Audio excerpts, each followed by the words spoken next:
Dragon Ball Daima is just around the corner, and I'm extremely excited. This is one of Kira Toriyama's last major projects before we pass, so I know there's no way he didn't put his all into this. On top of that, it's been years since we've had Dragon Ball airing regularly on television and months since the Dragon Ball Super manga went on hiatus, so I'm personally starving for any new Dragon Ball content right now. Regardless, my expectations for Daima are at an all-time high. With some recent leaks from Geekdom on the show, I get the feeling we're in for something really special. But still, at the end of the day, I'm a Dragon Ball fan, and I can't help myself when it comes to crossing my fingers. So thanks for listening as I break down my top 5 biggest expectations in Dragon Ball Daima that I actually think a good number of you guys as well will agree with me on, hopefully. I don't know. My name is Josue, welcome to the Panic Brothers channel. Let's talk Dragon Ball Daima.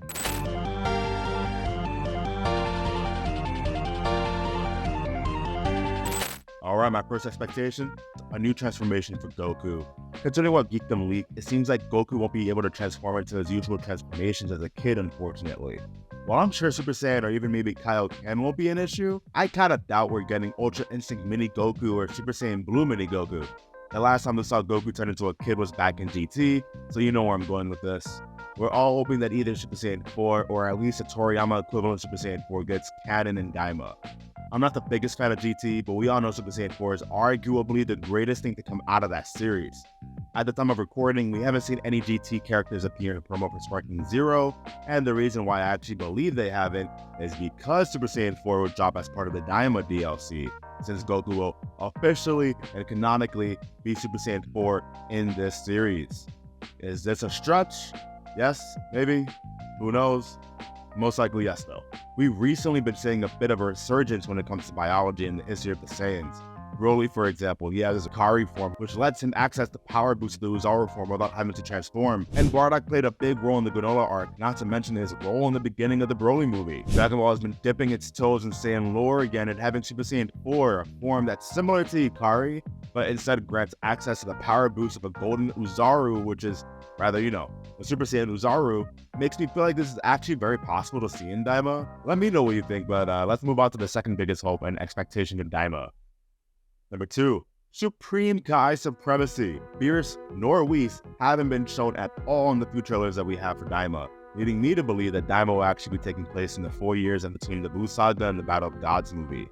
If Super Saiyan 4 is a thing, it may be a thing that only Mini Goku has access to and not regular Goku, hence why he never transformed into it in Super.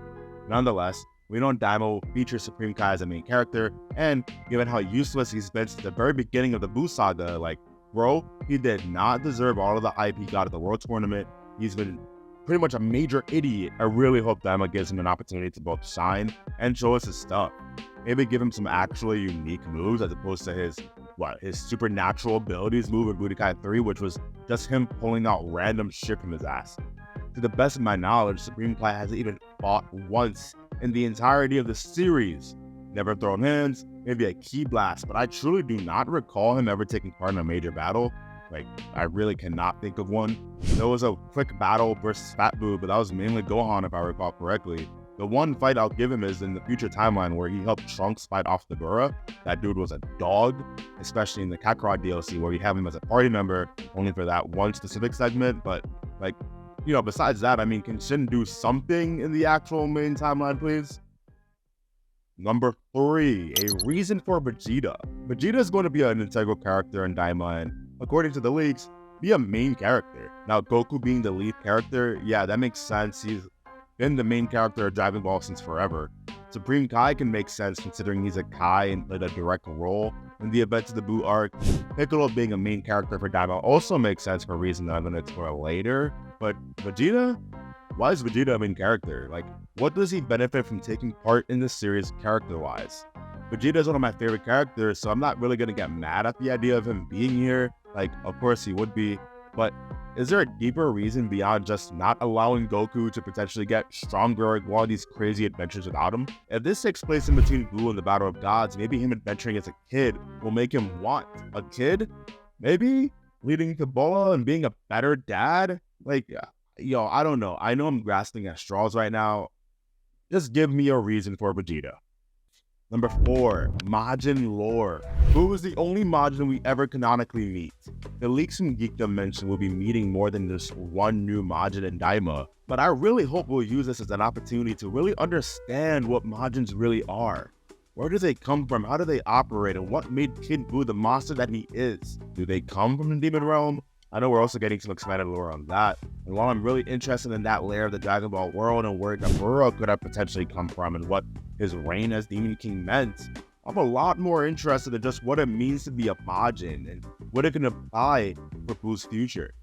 I could be wrong, but I don't believe Majin Buu has appeared in any of the trailers so far either, leading me to believe he'll play a bigger role than what we all potentially may think. Or maybe he's gonna just sleep again. On top of that, though, I don't necessarily expect Oob to show up in Daima. Like I said, I believe Daima will take place after the Buu arc, but before Battle of Gods, which means Oob is just way too young to be relevant.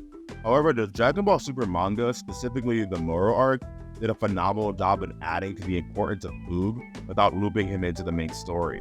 And we're diving deeper into the lore of the Majin, and Oob is quite literally a reincarnation of what quite possibly may be the strongest Majins have ever existed. I hope Daima can provide even further reason as to why Goku felt so strongly to leave his family and take Oob on as his student at the end of Z. Oob is one of my favorite Dragon Ball characters, to be honest with you, so that could just be me being super biased and seeing him get some glory.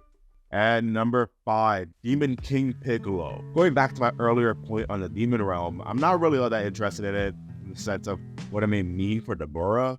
Dabura, it just isn't really a character I'm interested in, to be honest with you. However, from when Piccolo was first introduced in Dragon Ball, who in my opinion was like the real first big bad Goku ever really fought in this series, in this franchise really, this guy was the original Demon King. But what does that even mean for him, considering he's not actually a demon? Like, he's an Namekian. So how did he become Demon King?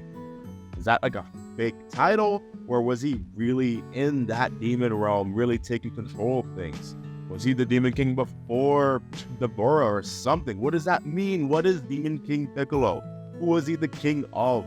Piccolo is joining the main cast of Daima, and I'm led to believe he's only joining because of this original connection. He was the OG Demon King, and going to explore what that title means for Piccolo, the history behind it for his dad, is such an interesting rabbit hole to go down that I hope Daima breaks down properly. There's still so much to look forward to. I mean, seeing Goku as a kid again, to be honest, gets me extremely hyped, I can't lie. The Genoa arc of the Super manga felt very reminiscent of the baby arc in GT, on top of Goku not only being a kid and exploring the universe again, it was very just early GT. It feels like Akira Toriyama is doing his thing again, where he's exploring some non-canon elements of the Dragon Ball universe, like what he did in Broly movie with Broly and Gogeta, and he's putting his own spin to it, making it canon. I love that idea. Sprinkling a Kid Piccolo and a Kid Vegeta to replace Trunks and Pan from GT, yeah, this is just sounding like a much better version of what GT is supposed to be. Goku with his power pole too, like, my god, that is chef's kiss. I'm rambling on at this point, but I'm just excited in general for Daima, and Akira Toriyama has given us so much to speculate on and just be excited about. It's right around the corner, and I'll be there day one to see if any of my expectations actually come true.